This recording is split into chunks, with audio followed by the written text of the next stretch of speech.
우리 구약 에스더서 6장 1절에서 10절까지 말씀입니다. 제가 봉독해 올리겠습니다. 그날 밤에 왕이 잠이 오지 아니하므로 명령하여 역대일기를 가져다가 자기 앞에 읽히더니 그 속에 기록하기를 문을 지켰던 왕의 두 넷이 빅다나와 데레스가 아수에로 왕을 암살하려는 음모를 모르드게가 고발하였다 하는지라. 왕이 이르되 이 일에 대하여 무슨 종기와 관작을 모르드게에게 베풀었느냐 하니 측근 신하들이 대답하되 아무것도 베풀지 아니하였나이다 하니라. 왕이 이르되 누가 뜰에 있느냐 하매 마침 하만이 자기가 세운 나무에 모르드게 달기를 왕께 구하고자 하여 왕궁 바깥들에 이른지라. 측근 신하들이 아뢰되 하만이 뜰에 섰나이다 하니 왕이 이르되 들어오게 하라 하니 하만이 들어오거늘 왕이 묻되 왕이 존귀하게 하기를 원하는 사람에게 어떻게 하여야 하겠느냐. 하만이 심중에 이르되 왕이 존귀하게 하기를 원하시는 자는 나 외에 누구리요 하고 왕께 아뢰되 왕께서 사람을 존귀하게 하시려면 왕께서 입으시는 왕복과 왕께서 타시는 말과 머리에 쓰시는 왕관을 가져다가 그 왕복과 말을 왕의 신하 중 가장 존귀한 자의 손에 맡겨서 왕이 존귀하게 하시기를 원하시는 사람에게 옷을 입히고 말을 태워서 성중 거리로 다니며 그 앞에서 반포하여 이르기를 왕이 존귀하게 하기를 원하시는 사람에게는 이같이 할 것이라 하게 하소서 하니라. 이에 왕이 하만에게 이르되 너는 내 말대로 속히 왕복과 말을 가져다가 대궐문에 앉은 유다 사람 모르드게에게 행하되 무릇 내가 말한 것에서 조금도 빠짐이 없이 하라. 아멘. 오늘 에스더의 말씀을 가지고 존귀하게라는 이런 제목으로 함께 말씀을 저희가 보려고 합니다. 우리가 에스더는 우리가 이미 아시다시피 구약 성경에서 이 구약 성경의 정경으로 들어오기가 어려웠던 성경 중에 하나가 에스더서입니다. 왜냐하면 에스더서에는 우리가 하나님 또는 여호와라는 말이 한 번도 들어가 있지 않습니다. 그래서 에스더가 정경에 구약 정경에 들어오기가 참 어려웠어요.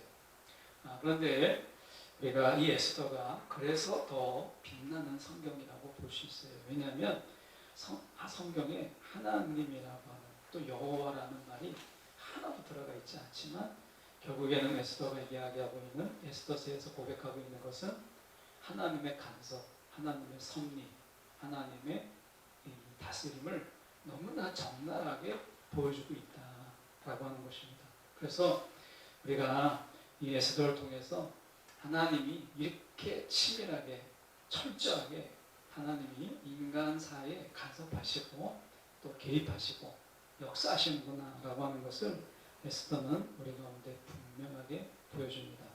1절에 보시면 우리가 그날 밤에 이렇게 말씀해요. 하고 많은 날 중에 하필 그날 밤이거든요. 이 그날 밤이라고 하는 것은 우리가 어떻게 보면 우리가 많고 많은 그런 어떤 날이에요. 어떻게 보면 옛날에 우리가 영어 배울 때 once upon a time에서 어느 날 이렇게 얘기하잖아요. 근데 이 그날 밤이라고 하는 것은 우리가 볼 때는 많고 많은 중에 그냥 원데이예요. 그런데 여기서 성경에서 그날 밤이라고 하는 것은 하나님이 왕을 재우지 아니하고 이거죠. 왕을 재우지 않을 자가 누가 있겠어요. 그렇죠? 왕인데. 그런데 왕을 재우지 아니하시고 그날 밤에 이것은 이제 하나님이 작정하신 날이요. 우연하게 보이는 이 날이 하나님의 섭리의 날인 거예요. 그래서 우리가 이 하나님의 날이라고 하는 속에서 보면 다 우연처럼 보여요. 오늘 일어나는 날도 그냥 우연히 그냥 지나가는 날들이죠. 뭐 우연이라기보다는 뭐 이제 저녁이니까 그냥 오늘도 이렇게 지나가는 날, 그냥 많고 많은 그런 날들이죠. 그런데 하나님은 그런 날들을 구분하세요. 그래서 하나님이 그날 밤에 라고 이야기하시잖아요. 하나님은 날을 만드셨고 그 날들을 구분하고 구별하시는 하나님이시다 라고 하는 거예요. 그래서 그날 밤이라고 하는 것은 하나님의 간섭의 날이죠. 우연하게 보이는 이 날이 하나님에게 있어서는 섭리의 날이었다 라고 하는 것입니다. 그래서 그날 밤에 왕이 잠이 오지 아니하므로 명령하여 역대일기를 가져다가, 자, 많은 책들이 있잖아요. 그런데 역대일기를 가져다가 다 우연의 우연 속에, 그날 밤도 우연이고 왕이 잠이 오지 않는 것도 많은 날 중에 또 우연이고, 그리고 역대일기를 가져다, 많은 책들이 있는데 역대일기를 가져오라고 해요. 이게 보면 다 우연처럼 보이지만 그렇지 않습니다. 2절에 보십시오. 그것이 하나님의 간섭인 것을 보여주는 것이 그 속에 기록하기를 이렇게 얘기합니다. 그 역대일기 속에 많은 기록들이 있지 않겠어요? 그런데 그 기록 중에 우리가 그 속에 기록하기를 문을 지키던 왕의 두 넷이 빅단나와 데레스가 이 아하술의 왕을 우리가 죽이려고 했잖아요. 그러니까 많은 역대일기 중에 하나님이 그것을 표기하신 거예요. 토마스 아퀴나스는 우리가 신학 안에서 굉장히 중요한 인물이거든요. 그런데 토마스 아퀴나스가 우리가 하나님 앞에 돌아올 때, 그 돌아올 때 하나님의 극적인 장면들, 이런 장면들이 있잖아요. 어떻게 보면 우리가 하나님께서 그런 한 사람 한 사람, 어거스틴의 경우도 보십시오. 우리가 토마스 아퀴나스도 그렇고 어거스틴도 그렇고, 어거스틴이 하나님께 돌아왔을 때 그 일화는 너무 유명하잖아요. 하나님께 방황하며 방황했던 이 어거스틴이 하나님께 돌아왔을 때 우연의 연속이었죠. 그래서 보던 책을 집어던졌고, 그런 집어던졌던 책을 지나가던 아이가 없었던 건 아닙니다. 근데 그때 당시에 동요가 뭐냐면 아이들이 동요를 외치면서 지나가죠. 들어서 읽어라, 들어서 읽어라. 이게 동요의 한 대목이었어요. 근데 어거스틴이 그 얘기를 들을 때, 야, 이거는 하나님의 음성이다. 뭔가 그 속에서 내가 그 성경을 들어서 보지 않으면 안 될 것 같아. 그 우연히 책을 보다가 던졌는데 이 덮여서 이제 책이 쫙 펴지지 않았겠어요? 근데 그 부분을 딱 덜어서 읽었는데 그것이 그 말씀이 로마서 말씀이었고, 그 말씀이 그에게 깊은 은혜가 됐어요. 우연이죠. 성경을 보다가 집어던졌는데 많은 페이지가 있는데 하필이면 로마서였고, 로마서에 많은 구절이 있는데 양쪽을 펴면 우리가 절들이 많이 있잖아요. 그 중에 이 어거스틴이 딱 보았던 구절 하나가 그에게 은혜가 됐던 거예요. 마침 많은 아이들이 지나갈 수 있는데, 많은 노래가 있는데 하필이면 들어서 읽어라, 들어서 읽어라라는 이 구절이 그에게 정말 크게 들렸던 거죠. 다 우연처럼 보이는 일들이 하나님의 간섭인 거예요. 신앙의 위인들의 어떤 모습들이 우리가 그런 우연 속에서 하나님의 그 지독한 간섭이 있었던 것을 우리가 보게 되죠. 2절도 마찬가지입니다. 에스더가 우리가 신앙의 관점으로 보지 않으면 그냥 우연이에요. 그날 밤도 우연이었고, 왕이 잠이 오지 않는 것도 우연이었고, 역대일기를 가져오는 것도 우연입니다. 그런데요, 우리가 수학에서 그런 게 있습니다. 우연의 우연이 계속 우리가 겹치게 되면요, 수학에서 정의가 그거예요. 우연의 반복, 우연이 하나일 경우는 우연입니다. 근데 우연이 계속해서 겹치게 되면 그것은 필연이에요. 마찬가지예요. 그날 밤이라고 하는 우연, 많고 많은 중에 잠이 오지 않는 그날, 왕이죠. 그리고 역대일기를 가져오는 이런 우연의 연속 속에서 우리는 이건 필연이었구나, 하나님의 계획이었구나 라고 하는 것을 에스더는 우연의 계속됨을 통해서 필연을 이야기하고 있는 거예요. 이게 하나의 이제 문학적인 장치잖아요. 그래서 보면 이렇게 얘기하잖아요.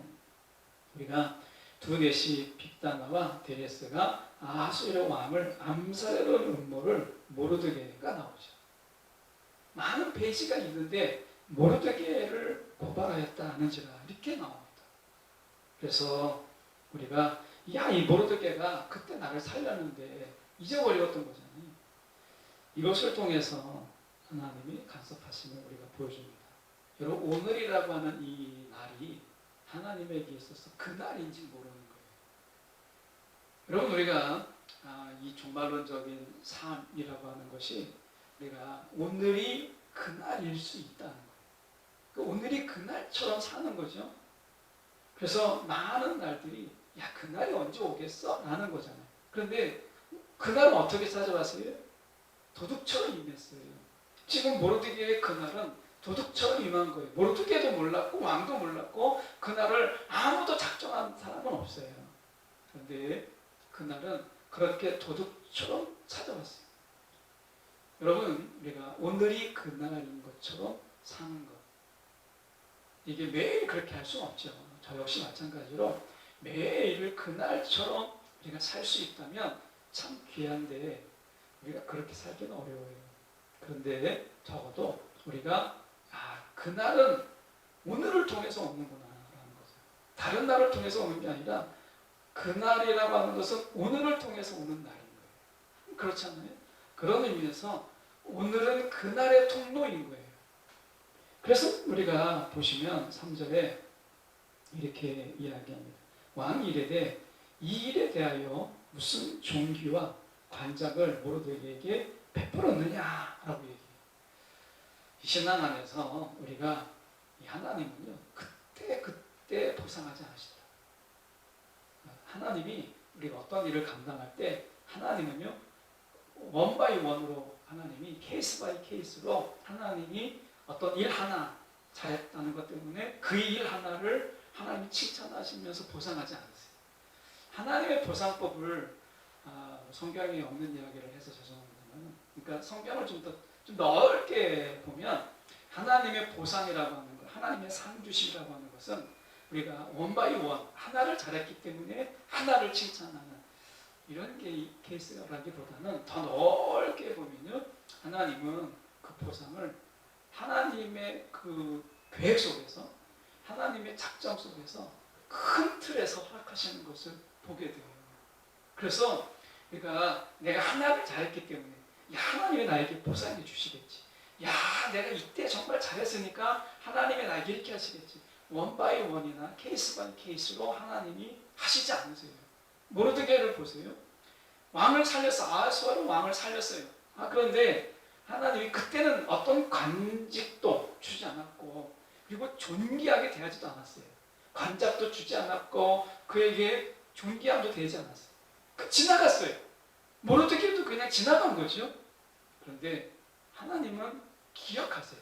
그리고 가장 클라이막스 때는 어때요? 그때 하나님이 보상하시는 것을 보게 돼요. 그래서요, 우리가 하나님의 일을 하는 사람들은 야, 내가 이거 잘했는데, 야, 하나님 나에게 칭찬해주고, 야, 잘했다 격려해야 되는데 하나님 아무 말씀이 없어요. 이것에 대해서 우리가 실망할 것도 없어요. 그냥 그것 때문에 그냥 내 마음이 낙심할 필요도 없어요. 하나님은 지금 모르드게처럼 가장 최고의 순간에 하나님을 칭찬하시고 가장 클라이막스 때 하나님은 그를 높이세요. 그래서 우리가 하나 잘했기 때문에 하나님이 하나 보상해주고, 한 케이스를 잘했기 때문에 하나님이 한 케이스로 칭찬해주고, 이렇게 하기를 바라서는 안 된다는 거예요. 하나님은 모르드게에게 우리 가운데 보여준 것처럼, 여러분 하나님은 사람은 잊을지언정, 왕도 잊어버렸잖아요. 사람은 잊어버릴지언정 여러분 하나님은 잊지 않으세요. 우리가 잘하는 것, 우리가 칭찬받을 만한 것을 하나님은 절대 잊지 않으세요. 그런데요, 사람은 잊어요.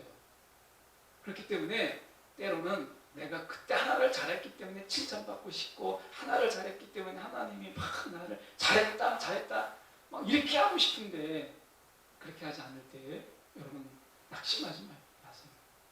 우리가 열심히 자기 일을 정말 감당하는 거예요.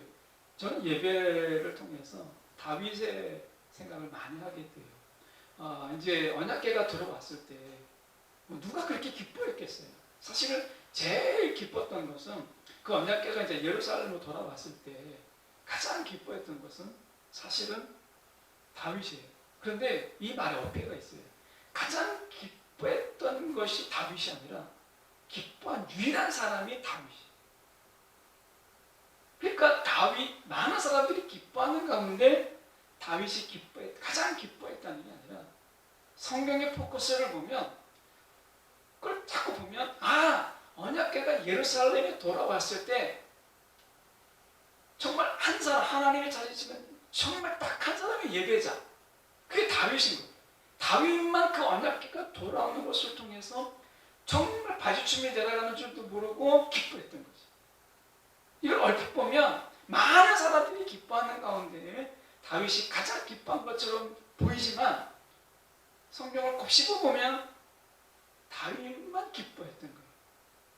그런데 우리가 그 예배가 얼마나 귀한 것인가 성경에 기록될 정도 그거잖아요. 우리가 이 코로나19 때 통해서 그런 생각을 해보게 돼요. 사람도 없는데 같이 드릴 사람도 없는데 이렇게 하다 보면 예배가 와르르 무너지게 되는 거예요. 그냥 내가 이럴 때는 하나님 앞에서 다윗 같은 심정으로 그냥 나 한 사람이라도 나 한 사람의 예배자 이런 거잖아요. 그러니까 우리가 보면 하나님이 그렇다고 해서 새벽에 나와서 혼자 기도한다고 혼자 예배한다고 하나님이 잘했다 하나님의 박수 소리를 듣지 못합니다. 원바이원이 아니에요. 하나 잘했다고 하나 칭찬하고 이렇게 하지 않으십니다. 그거를 기대할 필요가 없어요. 근데 하나님은 기억하세요. 그리고 하나님은 말씀하십니다. 나중에 모여서 그랬을 때 내가 잊을만 할 때 모르드게도 잊을만 할 때 우리도 잊을만 할 때 하나님께서 어떻게 하세요? 잘했다. 충성된 종. 이렇게 말씀하시는 거예요. 야, 너가 작은 일에 충성했어. 이렇게 말씀하시는 거예요. 그러니까 여러분 하나님은 기억하신다. 찬양 중에 그런 거 있잖아요. 많은 사람이 기억을 못해도 하나님만 인정하시고 하나님만 기억하시고 이거잖아요. 그래서 우리가 코로나19 때 예배의 본질이 다시 그거잖아요. 사실은 사람에게 보이려고 하는 것도 아니고 사람에게 도장 찍으려고 하는 것도 아니고 우리 교회 나오는데 여기 나와 계신 분들도 있지만 이렇게 사람에게 도장 찍으려고 내가 예배 드렸다 사람에게 도장을 찍으려고 나온 게 아니잖아요. 그렇잖아요. 그러려고 예배 드리는 게 아니잖아요. 그냥 하나님을 바라보기 위해서 나온 거죠. 그래서 하나님을 우리가 보려고 나왔는데 사람을 만나고 사람을 섬길 수 있고 교제할 수 있다는 건 덤이잖아요. 그렇게 본다면 우리가 이 코로나19 때 예배라고 하는 것은 내가 하나님을 기쁘시게 하는 이 예배의 본질에 가장 고민이 이 시대에 있는 거죠. 그래서 내가 하나님을 기쁘시게 하는 예배, 내가 하나님을 바라보는 예배, 이런 거예요. 그러니까 이게 우리가 다시 한번 놓쳤던 부분일 수도 있잖아요. 그렇지 않을 수도 있지만 그렇게 보는 거죠. 그렇다고 해서 우리가 이거를 좀 내려놓으라는 거예요. 오늘 모르드게를 통해서 보는 게 그냥 내가 뭔가를 열심히 했어요. 그러면 우리가 항상 이런 마음을 갖거든요. 누군가 알아주지 않나? 이 마음이 항상 찾아와요. 그렇잖아요. 이건 속일 수 없어요. 내가 사람들이 잘하지 않을 때 막 내가 열심히 했어요. 그런데 이거 누군가 알아줘야 되는데 보는 리가 없고 봐줄 리가 없는 거예요. 그러면 그냥 제풀에 꺾이는 거죠. 사단의 방법은 결국에는 그 제풀에 꺾이는 거거든요. 그래서 우리가 기억하는 것은 하나님은 아신다. 그때 하나를 잘했다고 칭찬하시는 하나님이 아니더라도 하나님은 아신다. 모르드게가 그걸 보여주고 있는 거죠. 그래서 보시면 이렇게 얘기합니다. 3절 중반절에 보시면 이렇게 이야기해요. 지금 이 일에 대하여 우리가 베풀었느냐 왕이 물어보니까 측근 신하들이 대답하되 아무것도 베풀지 아니하였나이다. 아무것도 안 했다는 게 다 잊혀져 버린 거예요. 지나가 버린 거예요. 왕을 살렸는데 잊혀진 거죠. 그런데 하나님은 기억하실 거예요. 여러분 하나님은 아신다. 하나님 아신다. 제가 사역을 하면서 이 부목사로 이렇게 부교육자로 있을 때 이제 교회를 옮기잖아요. 옮기다 보면 이제 어떻게 보면 사람들이 항상 이렇게 목사님이 하면 주보도 나오고 때로는 뭐 목사님 자기 어필할 시간들이 많잖아요. 그러다 보니까 목사님은 어쨌든 드러나게 돼 있어요. 이제 저희 전사님들 계시지만 전사님들이 하는 일들은 사실은 교회에서 잘 드러나지 않아요. 저 역시 마찬가지로 부교육자 때 제가 일을 한단 말이죠. 그런데 제 나름대로 열심히 한다고 하는데 아무도 봐준 이도 없고 그렇다고 해서 뭐 광고를 해주는 것도 아니고 그렇다고 주보에 나오는 것도 아닌 거예요. 그런데 제가 이제 교회를 옮기게 되잖아요. 옮기게 되면 성도분들이 다 지켜보고 이렇게 지켜보고 이렇게 지켜보고 그래서 손을 잡고 때로는 어깨를 다독거려주고 내가 다 하신 거 다 합니다. 이렇게 얘기해주면 그때 몰려오는 감동이 있어요. 아무도 모르는 게 아니고 보는 자가 있었고 그리고 살짝 다 지켜보고 있었구나 하는 것을 알게 돼요. 그래서 사람이 하물며 그런데 하나님이 우리가 하는 일들 하나님의 안에서 우리가 하나님을 위해 하는 일들을 그분이 왜 모르셨어요? 모르드게의 하는 일을 하나님이 기억하시고 그리고 오늘 그에게 상을 주시고 그것에게 보상을 하시잖아요. 그래서 이렇게 말씀하는 거예요. 4절에 보면 이렇게 말씀합니다. 왕이 이르되 누가 뜰에 있느냐 이렇게 얘기합니다. 저는 이 말씀이 참 기가 막힌 거예요. 왜냐하면 지금 왕이 누구랑 같이 있어요. 보면 신하들이 있습니다. 그래서 측근 신하들 3절에 보면 측근 신하들이잖아요. 말 못하기 좋은 신하들. 근데 측근 신하들을 다 놔두고 4절에 보면 왕이 이르되 누가 뜰에 있느냐 이렇게 물어봅니다. 제가 왕이라면 측근 신하에게 전달하면 왕의 명령이니까 자연스럽게 전달되는 거 아니에요. 그리고 이게 뭐냐면 밤입니다. 그날 밤이에요. 밤이면 이제 고관대작들은 다 집에 가 있죠. 누가 뜰에 있겠습니까? 그 당시에 측근 신하들만 남아있는 거잖아요. 왕궁의 신하들만. 그러니까 왕이 이것은 그 밖에 뜰에 누가 있느냐라고 물어볼 필요가 없는 거죠. 측근 신하들이 같이 있는데. 근데 이 왕이 지금 어떻게 하냐면 이 뜰에 누가 있느냐라고 물어봤고 하만이 마침 그때 있었어요. 그래서 보면 4절에도 마침이라고 얘기해요. 마침 하만이 자기가 세운 나무에 모르드게 달기를 왕께 구하고자 해요. 그날 밤에 정말 하만이 열심히 있지 않아요? 정말 이 하만이라는 사람 정말 상을 줘야 돼요.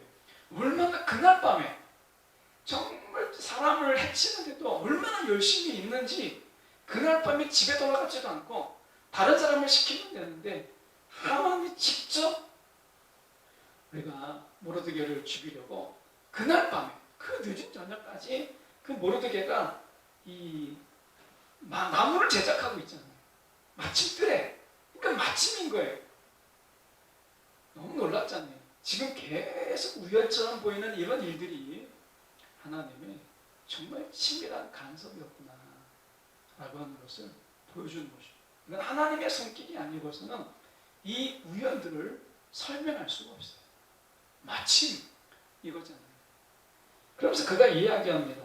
우리가 바깥들에 이르지라 라고 얘기하고 이렇게 말씀하죠. 지금 보면 이렇게 얘기합니다. 지금 5절에 보면 측근 신하들이 아뢰되 하만의 뜰에 섰나이다 하니 이르되 왕에게 이게 들어오라 이렇게 얘기하죠. 그리고 6절에 보면 이렇게 얘기합니다. 하만이 들어와서 묻되 왕이 그에게 묻습니다. 왕이 존귀하기를 원하는 사람에게 어떻게 하여야 하겠느냐 이렇게 얘기합니다. 이 왕은 이것만 물어봤거든요. 근데 하만이 뭐라고 얘기했냐면 속으로 하만이 심중에 이르되 왕이 존귀하게 하기를 원하는 자는 나 외에 누구이요 이렇게 얘기합니다. 하나님이요 나라고 하는 이 우상을 깨는 방법을 어떻게 깨시냐면 이 하만처럼 깨십니다. 우리가 신앙이라고 하는 것은 나냐 하나님이냐잖아요. 결국 우상이라고 하는 것은 우리가 다른 거 아닙니다. 우상이라고 하는 건 내가 만든 신이잖아요. 하나님은 뭐예요? 나를 만드신 하나님이고 나를 만드신 신이 하나님이고 신앙은 딱 둘이잖아요. 신은 딱 둘로 나눠져요. 내가 만든 신이 하나 있고 내가 만든 신, 나를 만든 신이 있죠. 나를 만든 신을 하나님으로 모실 거냐, 내가 만든 신을 하나님으로 모실 거냐, 이 싸움이잖아요. 종교 전쟁은 복잡한 것 같아도 굉장히 단순합니다. 그래서 결국에 압축하면 나냐 하나님이냐예요. 내가 만든 신은 결국 나니까 내가 나죠. 나고 결국 나를 만드신 하나님이냐 아니면 나냐, 이 싸움이거든요. 나냐 하나님이냐. 그런데 하나님이 이 나라고 하는 우상을 어떻게 깨시느냐면 자기 착각에 의해서 무너집니다. 자기 교만, 자기 오만, 자기 착각이에요. 하만이 그런 거죠. 야, 왕이 존귀하게 여긴다면 나 외에 누가 있겠느냐 라고 하는 거잖아요. 이 자기 착각과 자기 오만과 자기 교만으로 인해서 무너지는 거예요. 이것으로 인해서 나라고 하는 우상을 깨십니다.